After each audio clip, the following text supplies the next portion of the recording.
కుటుంబాల బాధలు గాథలు గోసలు అట్లనే కంటిన్యూ అవుతా ఉన్నాయి.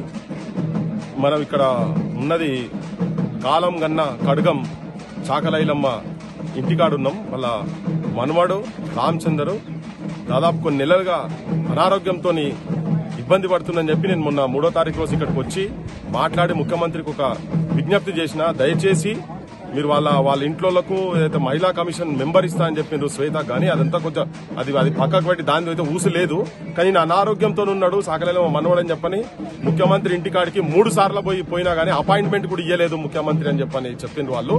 సో దాన్ని నేను వాయిస్ ఇచ్చిన. దాని తర్వాత అంతకు ముందు కూడా ఏంది మన సెక్రటేరియట్ దగ్గర తెలంగాణ తల్లి విగ్రహం పెట్టిన రోజు కన్నా ముందు రోజు కూడా పోయి వాళ్ళు అక్కడ పోయినా అపాయింట్మెంట్ ఇస్తలేరు. లోకల్ ఎమ్మెల్యే కూడా కనీసం చూసుకోలేదు. ఆయన మంచం మీద ఉన్నాడు, వైద్యం చెప్పండి అని చెప్పని అడిగినాం అంతనే. ఈ దేశంలో వైద్యం ప్రతి ఒక్క పౌరునికి అందాల్సిన అవసరం ఉన్నది, కానీ త్యాగం చేసినట్టు ఇటువంటి కుటుంబానికే వైద్యం అందకపోవడం అనేది యావత్ తెలంగాణ సమాజానికే ఇది సిగ్గుచేటు. ముఖ్యమంత్రి గారు మేము ఇప్పుడు చెప్పి 4 రోజులు 5 రోజులు అవుతున్నది. అంతా ముందు నీ ఇంటి చుట్టూ తిరిగిరు, నువ్వు ప్రజాపాలన అని చెప్తూ పొంగరాలు కొట్టుకుంటూ తిరుగుతున్నారు కదా. వీళ్ళు నీ ఇంటికాడికి వచ్చినప్పుడు ఈ కుటుంబాలకే దిక్కు లేదు, గతి లేదు, అమరుల కుటుంబాలకు గతి లేదు. నీ మాటలు ఇవన్నీ మీరు ఫస్ట్ ఇవన్నీ బంద్ చేయండి. ఇవాళ తనది సాగు కాదు, యాక్చువల్గా ఏంటంటే ఇది హత్య. కాంగ్రెస్ ప్రభుత్వము ప్లస్ ముఖ్యమంత్రి చేసినటువంటి హత్యగా నేను భావిస్తున్నా. ఎందుకంటే మేము ఆల్రెడీ చెప్పినాం, 4-5 రోజుల నుంచి చెప్పుకుంటూ వస్తున్నాం. ఫోన్లు ట్రై చేసినాం. మీకు ఇంటెలిజెన్స్ వ్యవస్థ ఉన్నది, మీ లోకల్ ఎమ్మెల్యే ఉన్నది. మీరు ఇక్కడికి వచ్చి ఇతన్ని తీసుకొని పోయి ఎక్కడైనా ట్రీట్మెంట్ చేపి అని కూడా చెప్పినాం కదా. అపోలోను ఎక్కడో ట్రీట్మెంట్ చేపి అని చెప్పని మీరు పట్టించుకోలేదు కాబట్టినే ఇలా చనిపోయింది. లేకపోతే ఇంకొక 10-15 ఏళ్లు ఆయన బతకాల్సిన అవసరం ఉన్నది. వేదికల మీద ఊకదుంపుడు ఉపన్యాసాలు, చాకలైలమ్మ త్యాగం స్ఫూర్తి, ఆ త్యాగంతో తెలంగాణ వచ్చింది, ఈ రాష్ట్రాన్ని బాగు చేసుకుందాం, మహిళలకు స్ఫూర్తి, ఇవన్నీ మాటలు మాట్లాడేది కదా. మీకు కొద్దిగా టైం దొరకలేదా? మీరు అక్కడ పోయేమో అక్కడ భజన చేసేందుకేమో ఢిల్లీ చుట్టూ తిరిగేందుకు మీకు టైములు దొరుకుతాయి.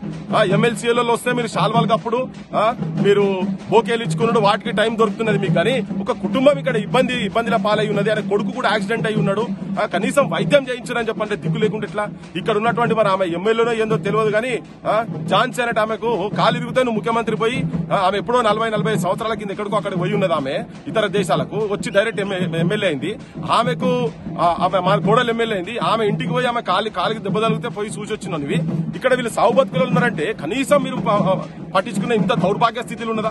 ఈ జిల్లాలో అంటే ఉమ్మడి వరంగల్ జిల్లాలో దాదాపు 2 మంత్రులు ఉన్నారు. ఇక్కడ ఒక ఆడామె కుటుంబానికి సంబంధించినట్టు ఒక ధీరురాలు, వీర్రాలు, శూర్రాలు అయినటువంటి చాకలైలమ్మ, బెట్టికి వ్యతిరేకంగా కొట్లాడినటువంటి చాకలైలమ్మ, హక్కుల గురించి కొట్లాడినటువంటి చాకలైలమ్మ మనవడు సాగు బతుకులలో ఉన్నట్టే కనీసం వైద్యం కూడా అందించలేని దుస్థితిలో తెలంగాణ రాష్ట్ర ప్రభుత్వం ఉన్నదంటే చాలా చాలా చాలా సిగ్గుచేటు. మీ ముఖాలు ఎక్కడ పెట్టుకుంటారో మాకు అర్థమైతే లేదు. మేము చెప్పినాం, నేనైతే అంబులెన్స్ తీసుకొని అక్కడికి వస్తాను అనుకున్నా, ఇంత తొందరగా చనిపోతారని చెప్పి అనుకోలేదు.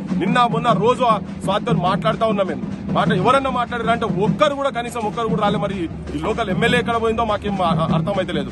మీరు ఏవి పట్టించుకోకుండా తెలంగాణకి ఇట్లనే అంటే ఉద్యమకారుల పరిస్థితి ఇట్లుంటే తెలంగాణ వల్ల కాడ అవుతుందా? మీరు ఏం చేయదలుచుకున్నారో మాకు తెలుస్తలేదు. వాగ్దానాన్ని పక్కకు పడేసరి కనీసం వైద్యం అందించలేని దుస్థితిలో ఉండడం అనేది చాలా దుర్మార్గమైంది. ముఖ్యమంత్రి గారు మీరు ఏం ఆలోచిస్తారో మాకు అర్థమైతే లేదు, కానీ మేము చాలా బాధతోటి చాలా ఇన్సల్ట్ గా ఫీల్ అవుతున్నాము. ఒక త్యాగం చేసినటువంటి ఒక కుటుంబానికి సంబంధించినటువంటి అది ఈయనే ఒక 4 సార్ల సర్పంచ్, దాదాపు 19 సార్ల ఉత్తమ గ్రామ పంచాయతీ అవార్డు తీసుకొచ్చింది పాలకుర్తికి. అటువంటి వ్యక్తికి వైద్యం అందక చనిపోవడం అంటే ఇది తెలంగాణ రాష్ట్ర ప్రభుత్వానికి చాలా సిగ్గుచేటని చెప్పి భావిస్తున్నాం. Thank you.